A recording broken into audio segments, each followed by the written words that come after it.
अनुरोध करूंगा कि अपने आराध्य भगवान श्री परशुराम जी का एक बार हम लोग जोरदार ढंग से ओंकार भरें। बोलिए भगवान श्री परशुराम की ब्राह्मण महासभा एवं नर्मदा अन्नपूर्णा योजना के संयुक्त तत्वावधान में आयोजित इस कार्यक्रम में अभी हम सभी के मुखिया गार्जियन पूर्व मंत्री डॉक्टर अशोक वाजपेयी जी जो अभी आपके बीच में उद्बोधन करके गए, हमारे परम प्रिय अखिल भारतीय ब्राह्मण महासभा के राष्ट्रीय संरक्षक पूर्व बेसिक शिक्षा मंत्री आदरणीय द्विवेदी जी,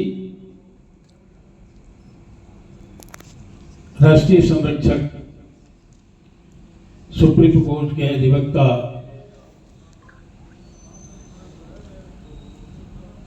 श्री शिव प्रकाश मिश्र सेनानी जी, अन्नपूर्णा योजना के डायरेक्टर कहें, संस्थापक कहें, अपने छोटे भाई हेम तिवारी जी, उनकी धर्मपत्नी जी, वैशाली तिवारी जी, हमारे संगठन के सुदूर क्षेत्रों से चल करके आए, बांदा से हमारे जिला अध्यक्ष, हमारे प्रदेश उपाध्यक्ष उन्नाव से चल करके आए हैं, हमारी महिला विंग की प्रदेश संयोजिका आई हैं, कई जिलों से, मऊ जिले से लोग आए हैं। आप सभी को हृदय से पहले तो धन्यवाद और आभार प्रकट करता हूं। मित्रों, एक लंबे सफर के बाद जो मेरे सीने में दर्द था अपने समाज के उन युवाओं को लेकर के कि जो अच्छी शिक्षा ग्रहण करने के बाद भी सड़क पर मारे अपने दर्द को लेकर के फिर रहे थे, और बड़ी गहराई से मैंने देखा है कि आंसू पोंछने वाला कोई नहीं मिला, जबकि आज भी हमारा समाज या समाज के लोग काफी संपन्न और हर तरह से ठीक हैं। दुख तब होता है कि पराया होता है, लेकिन जब अपना किसी संकटकालीन स्थिति में, विषम परिस्थिति में काम नहीं आता तो बहुत दर्द महसूस होता है। शुरू से मेरा, जब भी मैं किसी अपने समाज के उद्यमी, अधिकारी, मंत्री, विधायक, सांसद, जिनसे भी मिला तो एक दर्द था। एक भोजपुरी कहावत था कि दुख जाने दुखिया की मां। एक बेरोजगार युवक जो 25-30 साल का है और शादी हो गई है, उसके दिल में समा करके देखिए कि कितना दर्द लेकर के चलता है। जब वो अपनी धर्मपत्नी की आवश्यकताओं की पूर्ति नहीं कर पाता, अपने सामने अपने परिवार की उस त्रासदी में सहभागी नहीं हो पाता, अपने बच्चे को एक टॉफी नहीं ला पाता, तो उसे अपनी जिंदगी पर पश्चाताप होता है। मैं वो दिन भी झेला हूं, मैंने देखा है।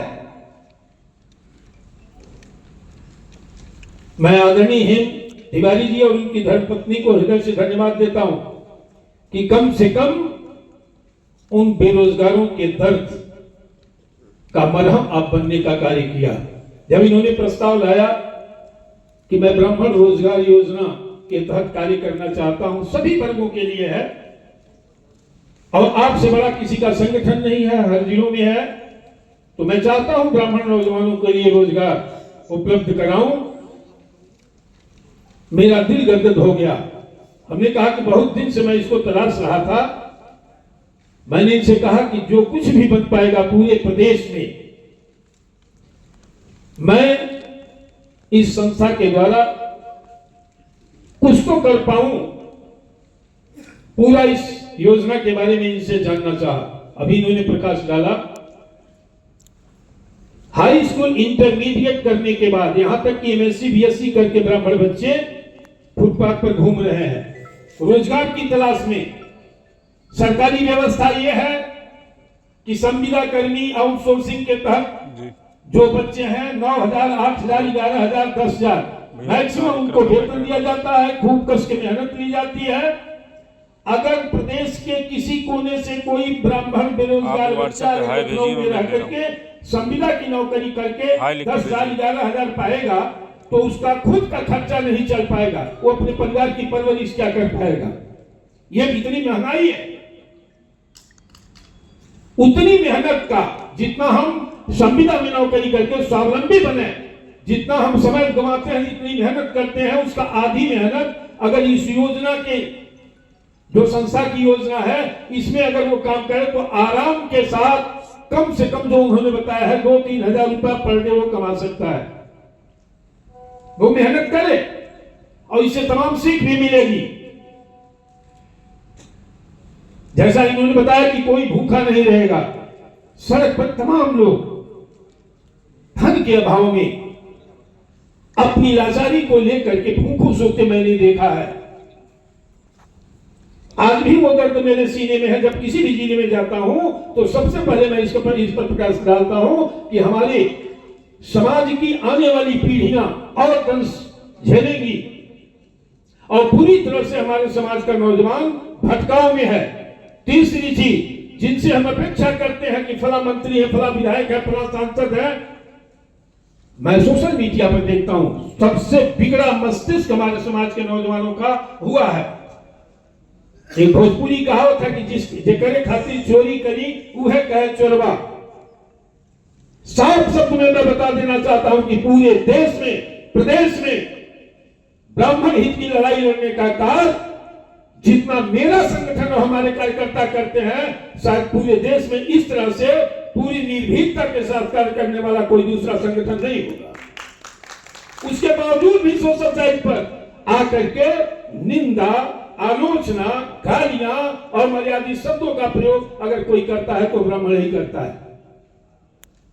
इससे बचिए, कोई आपकी मदद नहीं करेगा। इस आचरण से दूर रहिए।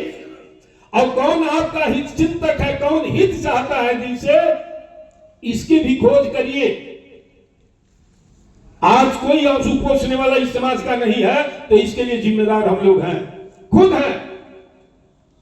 अच्छी संख्या आपकी है, अच्छे लोग हैं विभिन्न जगहों पर आपके समाज के, आप उनका उपयोग करिए। और कभी भी कुछ प्राप्त करना होगा तो झुकना पड़ेगा। टाइट होकर के आप कुछ नहीं प्राप्त कर सकते हैं। आप अपने समाज के जिनसे आप अपेक्षा रखते हैं, आप विनम्रता दिखाइए, तभी कुछ आपको प्राप्त होगा।